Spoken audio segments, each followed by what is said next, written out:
When a masterpiece comes together, it looks beautiful, and that is the best way to describe what I am seeing from James Harden as it pertains to this season. Because this year, James Harden found another way to take his game towards the next level. And in today's video, we're going to talk about how James Harden is doing things that we've never seen been done before in the NBA. But before we get started, make sure you drop a like and comment your opinions down below. I would love to know what you guys thought about this video.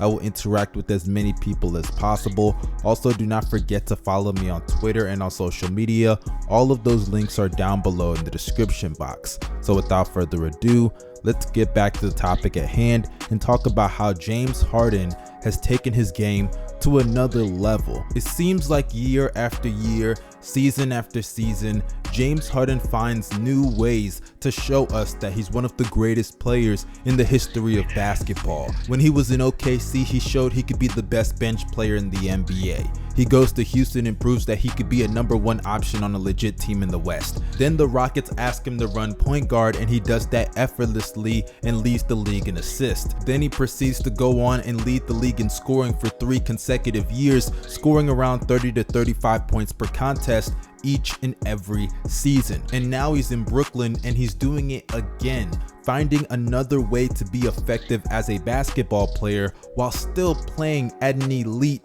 level. Because just like his time in the 2017 campaign under Mike D'Antoni as his head coach, he is now running the point guard yet again and is arguably playing the position better than anybody in the NBA. With a near career high in assists per game, he leads the league in that category, along with averaging 25 plus points per game and 8 assists on shooting splits that are the best throughout his entire NBA career, shooting 49% from the field, 42% from 3, and 86% at the free throw line. And those numbers don't do it justice as to how efficient he's been this season, as he has a career high in true shooting percentage at 65%. And when you look at the Brooklyn Nets team and how they're constructed, I don't think those numbers are going away anytime soon. Because if you haven't noticed, the Brooklyn Nets are kind of unstoppable on the offensive side of the ball, as they've become one of the greatest offenses in NBA history. Because though Harden had shooters in Brooklyn, say what you want, he never really had a guy like Kyrie Irving, or especially a guy like Kevin Durant. And even without KD over the last couple of weeks, their offense still looks as insane as it was when Kevin Durant was on the court. Not to say that they're better without KD, but James Harden and Kyrie Irving are more than enough to be able to shoulder the load while KD is out and still be a historic offense. Because sure, James Harden is not taking the mid-range jumpers that I would have liked for him to take in Brooklyn. The fact of the matter is he doesn't have to, because this Brooklyn Nets offense is designed to where nobody is safe whenever a defense tries to help. Because there's nobody in the world that can guard James Harden and Kyrie Irving, unless you're Lou Dort, obviously. And if that's the case, that means you can't take your eyes off of a Joe Harris for a split second who's shooting 50% from 3. You can't take your eyes off of a Jeff Green who's shooting 40% from 3. And even if you sag off of DeAndre Jordan,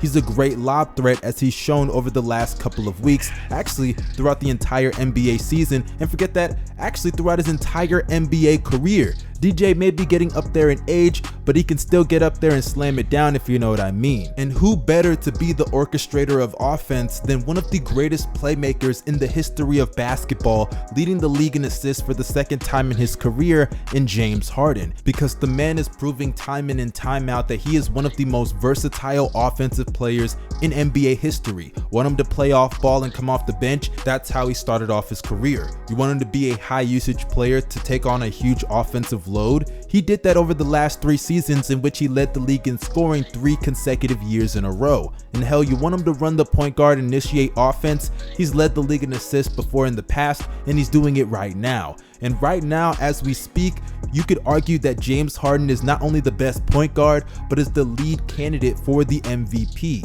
And sure, I know a lot of people's rebuttal is going to be that James Harden is on a super team, but even without Kevin Durant, we're seeing how deadly this Nets roster is. And even when you want to say he's on a super team with KD, I'm sorry, James Harden has more of a pass than anybody else to be on a super team right now, especially after the hell that he went through in the Western Conference, in which he had to face the Golden State Warriors, who were the greatest super team of all time. And who got the closest to beating that super team?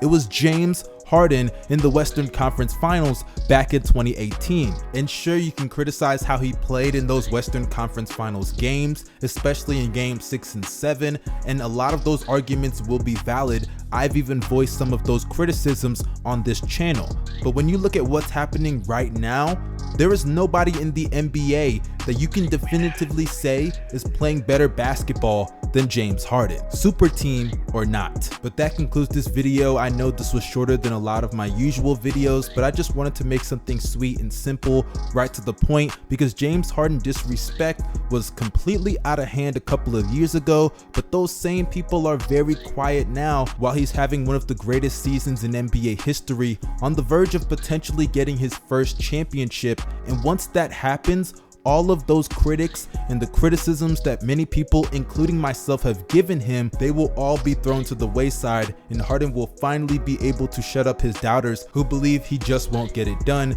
to win a championship. But before I leave, make sure y'all drop a like and comment your opinions down below. Subscribe to the channel if you're new and push the bell for post notifications. Also check out the links in the description box for my articles, First Possession, and Overtime podcast. Y'all stay safe and have a great day. Peace.